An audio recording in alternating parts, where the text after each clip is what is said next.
The game against Sweden, the infamous cut on your head, Terry, against Sweden. What was your question? I'm assuming this is the thing you get asked most about, Terry. Is it this is sort of your calling card? No, I've not been asked that for about 12 hours. And did you wash the shirt? Is what I always think. No, my wife washed the shirt. Steady on now. But you kept it. You kept it. Yeah, I had two.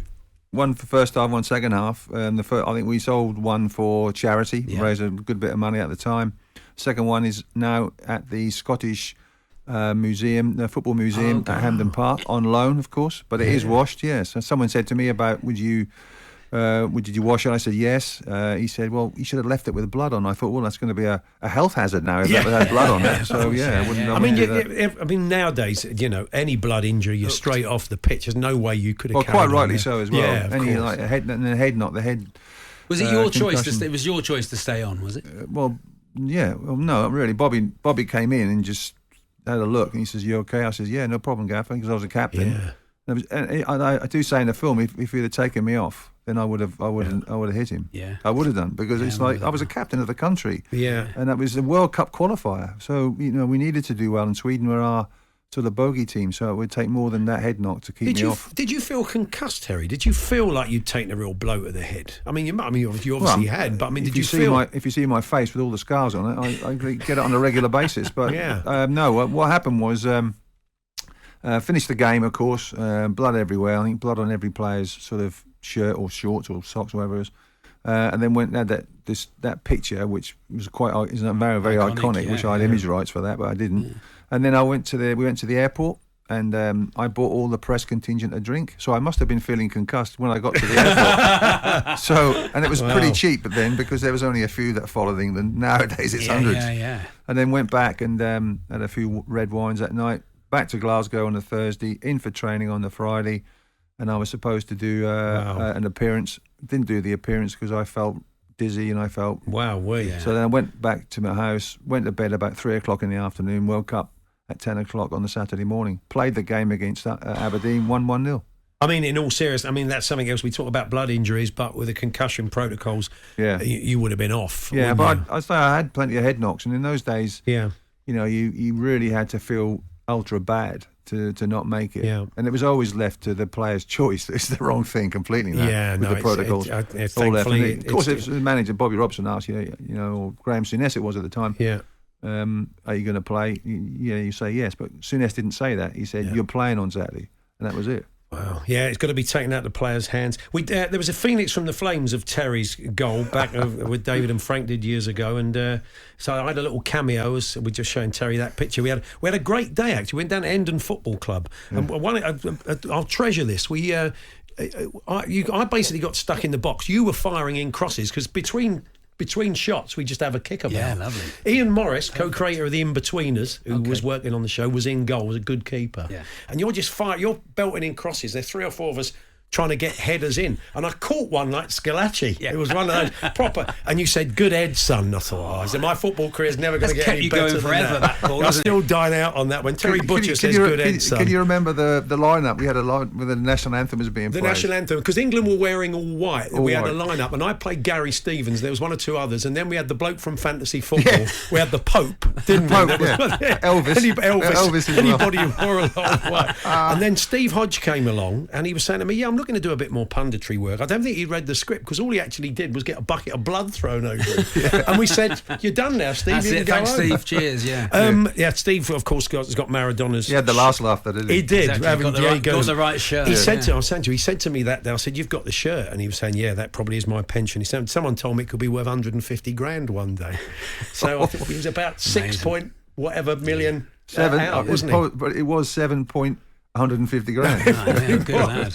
I know you've been doing a bit of publicity around the Maradona ball that the referee is selling from the hand of God. It didn't meet its reserve. Somebody bid 2 million, but it didn't make the money they wanted. Yeah, so I think they wanted 2.5. That was the reserve. I mean, Gary Lineker was on with us the other week when the story broke, and he wasn't too pleased. How do you feel about the guy profiteering the referee from a game you played in? Well, good luck to him. But, the saddest thing was he didn't get a visa to come over with it. So I would love to have got a pair of glasses and given them to him. And he blames the line, though. He says that has nothing to do with me. I mean, the linesman just ran back and he gave the goal as well. Yeah. So, no, but, I mean... Did you see the handball at the time? I didn't see it. It was really cleverly done. Yeah. Really cleverly done. And half the team didn't see it because the other half were running towards the referee, and by doing that, we then followed. But with no real conviction. And it's only until you see it afterwards that you realise how blatant it was. It wouldn't happen now. You'd hope VAR would sort that out. But absolutely. It was one of those moments that will live forever in the annals of football history. Then he got the second goal. Now, I take objection to Gary Lineker here because he said he's been quoted recently as saying, with the second goal in particular, I wanted to applaud. Well, if I'd seen him and he was applauding, I would have smashed him. I tell you, he didn't. I mean, he beat me twice, not once. Yeah, I know. So I feel really culpable. I'm really embarrassed about that. It is a great goal, isn't it? I mean, you know, don't you start? I tell you no. You're not too far away from here. Get him, Terry. I will. It's got to turn into Minder. Have you got insurance? All I'm saying, I'm just trying to make you feel better, Terry. I'm saying, don't blame yourself. Use Terry Fenwick, Reedy. You shouldn't blame yourselves. You know. But I do. As you do as a footballer, you look back and say, I should have done much. Do you play better. it over in your head at all, ever? Not really, not until people mention it to me. I'm playing it over in my head now. But he was so. I mean, even if you guys had wanted to smash him and get him off the ball and bring him down, he'd had a whole career of that. Slippery little eel, wasn't he? It was hard. He was a hard man to stop. He was a hard man. I say that I don't know what he looked like because I just saw the back of his head every time I played against him.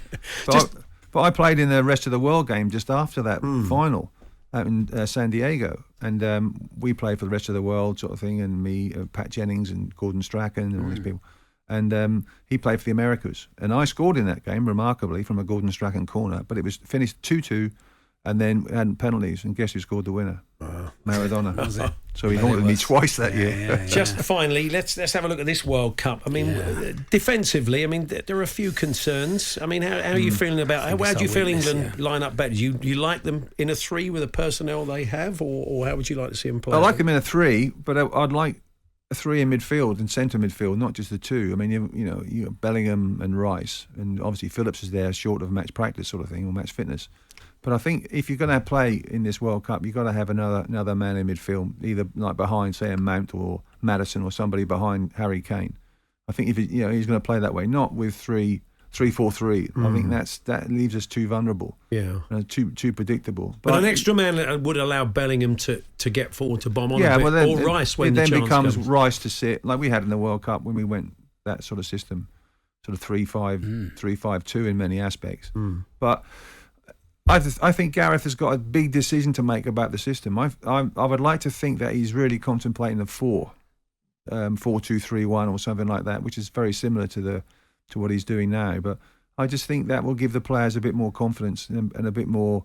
Okay, you're taking an attacker from a wider position, but it's through the middle that is going to be a problem for us. I don't think we'll have that many problems in qualification, although the games are not as easy as people think.